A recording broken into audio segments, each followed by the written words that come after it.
Kesultanan Ottoman menaklukkan Mesir. Utsmani dan Mamluk adalah dua negara paling berkuasa di kawasan Timur Tengah. Kedua negara besar ini dipisahkan oleh negara-negara kecil berbangsa Turki yang berkuasa di kawasan Anatolia Tenggara.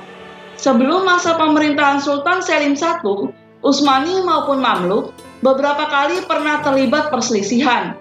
Pihak Mamluk pernah memberikan suaka pada Pangeran Cem, saudara tiri Sultan Bayezid II yang berusaha mengambil alih tahta.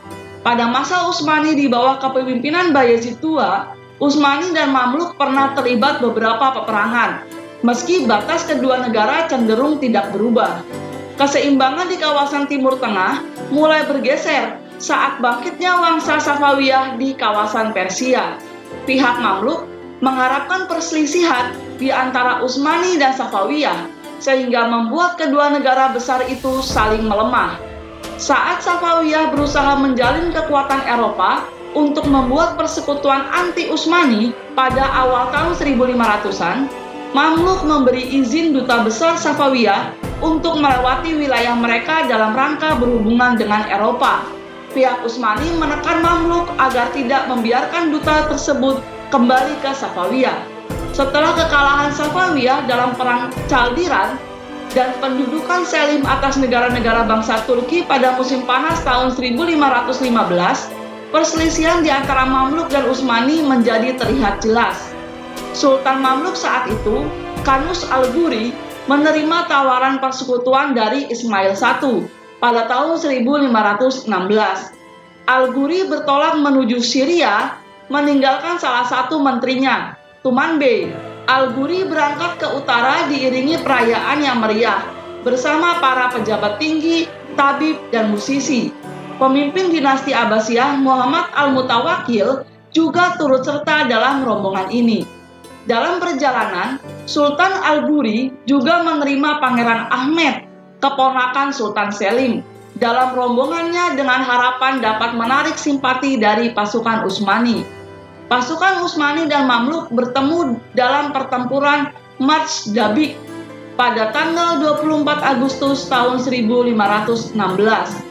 Di barisan Mamluk, Kanus Al-Ghuri berada di bagian tengah, sedangkan sayap kiri dipimpin oleh Gubernur Aleppo, Khair Bey, dan pasukan sayap kanan dipimpin Gubernur Damaskus.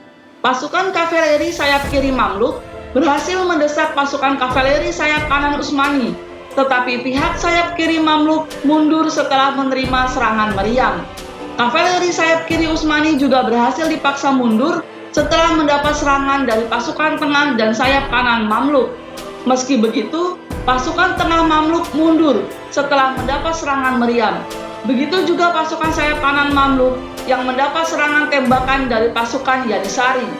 Al-Ghuri memerintahkan sayap kiri Mamluk untuk bergabung dan menyerang bersama-sama pasukan Utsmani dari kanan, tetapi perintah itu diabaikan. Sebagian pendapat menyatakan bahwa Khair Bey berkhianat dan memihak Utsmani, sedangkan sebagian lain menyatakan bahwa Gubernur Aleppo tersebut mundur lantaran yakin pihak Mamluk telah kalah. Khair Bey meninggalkan medan perang bersama dengan pasukan infanteri. Kekacauan di pihak Mamluk menjadikan pasukan Utsmani dapat mengalahkan Mamluk dalam pertempuran ini. Sultan Kanus Al-Ghuri meninggal, tetapi terdapat perbedaan pendapat mengenai sebab kematiannya. Beberapa menyatakan bahwa dia terbunuh di medan perang, namun ada juga yang mengatakan bahwa dia bunuh diri. Setelah kemenangan Selim dalam pertempuran March Dabik, dia mendapat sambutan hangat di Aleppo oleh para penduduk.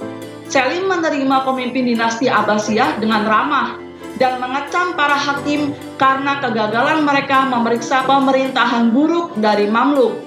Dengan kekalahan Mamluk, Utsmani secara resmi mengambil alih kepemimpinan Syria.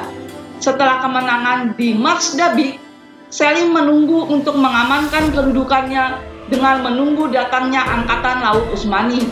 Oleh karenanya, Selim mengutus Sinan Pasha memimpin pasukan untuk menaklukkan benteng-benteng di pesisir.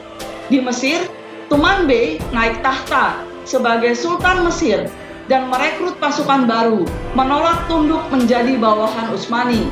Pasukan kavaleri Mamluk di bawah kepemimpinan Janbirdi Al-Ghazali menyerang pasukan Utsmani di Khan Yunis, Gaza Selatan. Meski begitu, pasukan Sinan Pasha berhasil mengalahkan pasukan Janbirdi Al-Ghazali.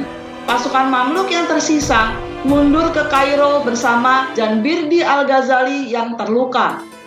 Selim mulai bergerak menuju Mesir saat Angkatan Laut Utsmani tiba di Suriah. Pasukan Utsmani mengalami perjalanan sulit melintasi Gurun Sinai, tetapi mereka bertahan dengan mendapat bantuan persediaan dari laut sehingga mereka berhasil memasuki Mesir pada Januari tahun 1517. Bagaimanakah kisah selanjutnya? Kita akan membahasnya di part berikutnya.